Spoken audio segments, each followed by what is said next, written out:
খুব তাড়াতাড়িভাবে অল্প সময়ে কম খরচে এত সুন্দর নিরামিষ রান্না আপনারা বাড়িতে বানিয়ে খাবেন।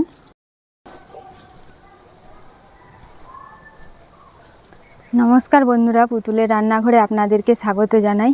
আজকে আমি নিরামিষ রান্না করব। এই যে পাঁপড় নিয়েছি, এই পাঁপড়ের দোলমা করব সম্পূর্ণ আলাদাভাবে। চলুন রান্নাঘরে।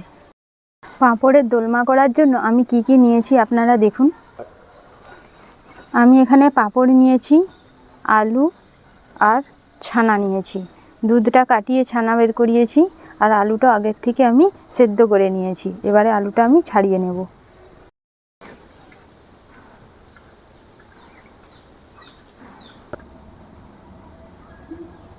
সব আলু আমার ছাড়ানো হয়ে গেছে। এবারে আমি আলুটা গ্রেট করে নেব। হাতে করে করব না, কারণ হাতে করে করলে আলুটা একটু ঢেলা ঢেলা রয়ে যাবে। ওই জন্য আমি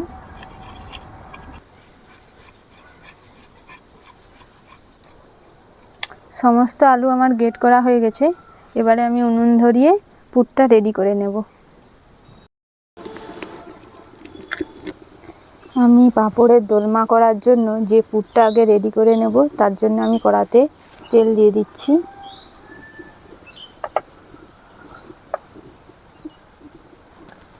তেলে চিনি দিয়ে দিচ্ছি, কাঁচা লঙ্কা কুচি, কুচিয়ে রাখা আদা,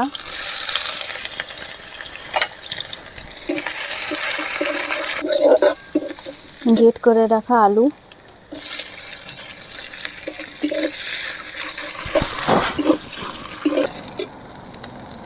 ধনেপাতা কুচি, পরিমাণ মতো হলুদ গুঁড়ো, ধনে গুঁড়ো, জিরে গুঁড়ো, গোলমরিচ গুঁড়ো, লঙ্কা গুঁড়ো, পরিমাণ মতো লবণ। ছানাটা জল ঝরিয়ে রেখেছিলাম, এবারে আমি দিয়ে দেবো। এখানে আমি আলু যতটা নিয়েছি, ছানাও ঠিক ততটা নিয়েছি।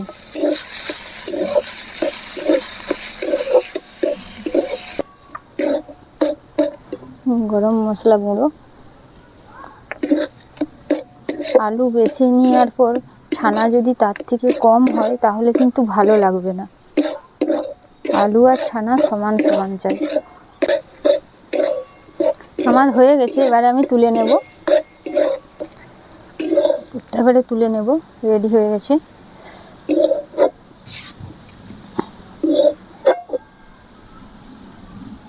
পুর তো রেডি হয়ে গেছে আমার। এবারে পাঁপড়গুলো একটা একটা করে আমি ভিজিয়ে নেব। এই যে একটা বড় পাত্রে আমি জল নিয়েছি, এবারে আমি দুপাশ আস্তে আস্তে করে ভিজিয়ে নিচ্ছি। ভিজিয়ে নিলে কি হয়, শক্তটা থাকবে না, মুড়ার সময় ভাঙবে না। এবারে আমি একটা পাত্রে রেখে দিচ্ছি, একটু শুকনো হয়ে যাবে। একটা একটা করে এভাবে আমি জলে ডুবিয়ে রেখে দেব। বেশিক্ষণ ভিজিয়ে আবার রেখে দিবেন না, তাহলে একবারে নরম হয়ে যাবে। এটা ভেঙে গেছে, এটা কটা আছে।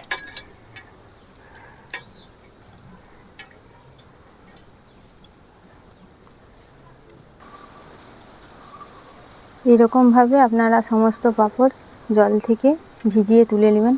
আমি যেভাবে রেখেছি ওইভাবে রাখবেন, পরপর চাপে দিবেন না, না হলে চিটে যাবে। সমস্ত পাঁপড় আমার ভিজানো হয়ে গেছে। এবারে আমি পাঁপড়গুলো মুড়ে নেব।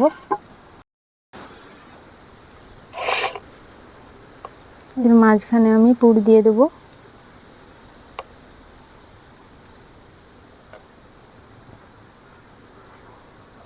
এভাবে মুড়ে নেব।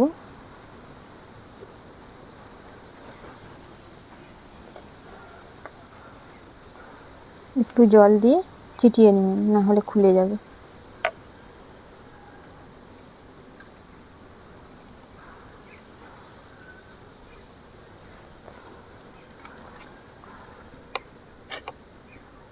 এভাবে একটা একটা করে আমি পুর ভর্তি করে পাঁপড়গুলো মুড়ে নেব।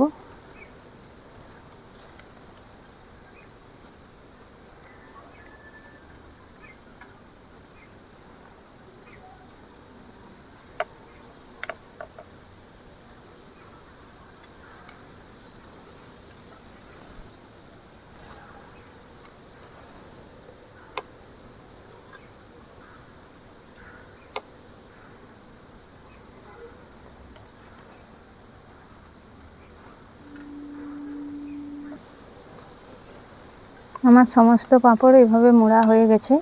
এবারে আমি পাঁপড়গুলো ভেজে নেব। কিছুটা পুর যে বাকি আছে, বেশি হয়ে গেছে, সেই পুরটা আমি পরে, এই পুরটা যে রয়েছে এটা আমি পাঁপড়ের দোলমা করার সময় আমি দিয়ে দেবো গ্রেভিতে।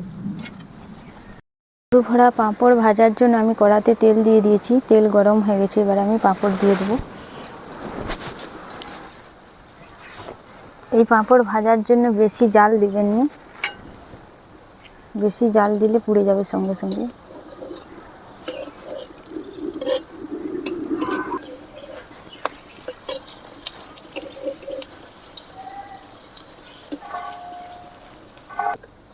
ভাজা হয়ে গেছে, এবার আমি তুলে নেব।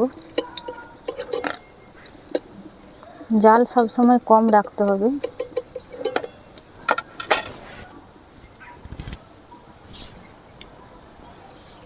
একবারে বেশি দিবেন না, বেশি দিলে লেগে যেতে পারে। এভাবে দুটো দুটো করে সব ভেজে নিতে হবে। ভাজা হয়ে গেছে, এবার আমি তুলে নেব।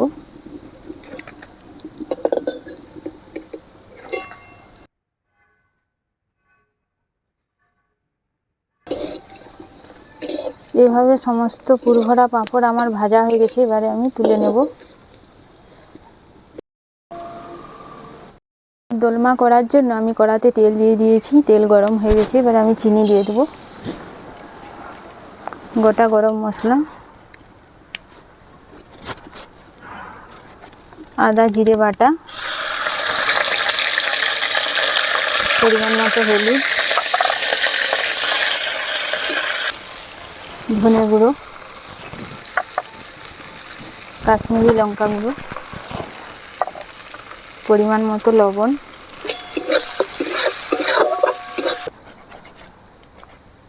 টমেটোটা এভাবে আমি গ্রেট করে নিয়েছি। টমেটো ভালো করে ভেজে নিতে হবে। মশলা থেকে তেল ছেড়ে গিয়েছে, এবারে আমি পুরটা দিয়ে দেবো। ভালো করে নেড়ে নেড়ে মিশিয়ে দিতে হবে।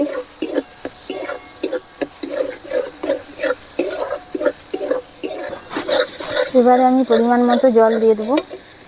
মশলা ধোয়া জলটা দিয়ে দিচ্ছি।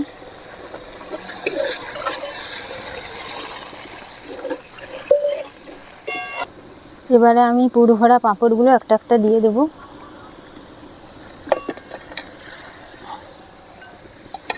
দিয়ে কিছুক্ষণ ঢাকা দিয়ে রেখে দেব।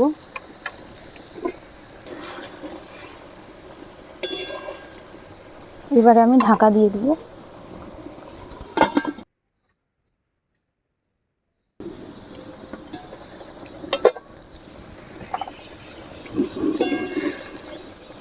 এবারে আমি গরম মশলা গুঁড়ো দিয়ে দেব। হয়ে গেছে, এবারে আমি নামিয়ে নেব।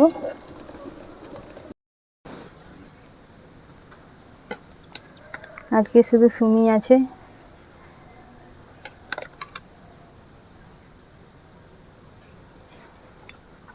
সুমি খা।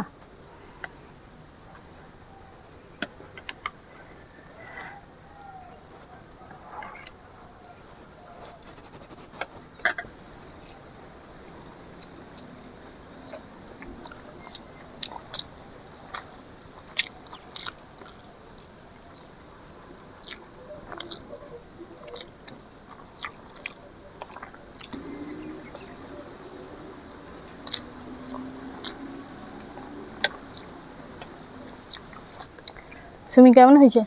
ভালো হয়েছে। আপনারা এভাবে বাড়িতে পাঁপড়ের দোলমা রান্না করে খাবেন, খেতে খুব সুন্দর হয়েছে। এই নিরামিষ রান্না খেলে মাছ মাংস কিছুই খেতে হবে না। খুব তাড়াতাড়িভাবে অল্প সময়ে কম খরচে এত সুন্দর নিরামিষ রান্না আপনারা বাড়িতে বানিয়ে খাবেন। নমস্কার, আজকের মতো ভিডিওটি এখানে শেষ করছি।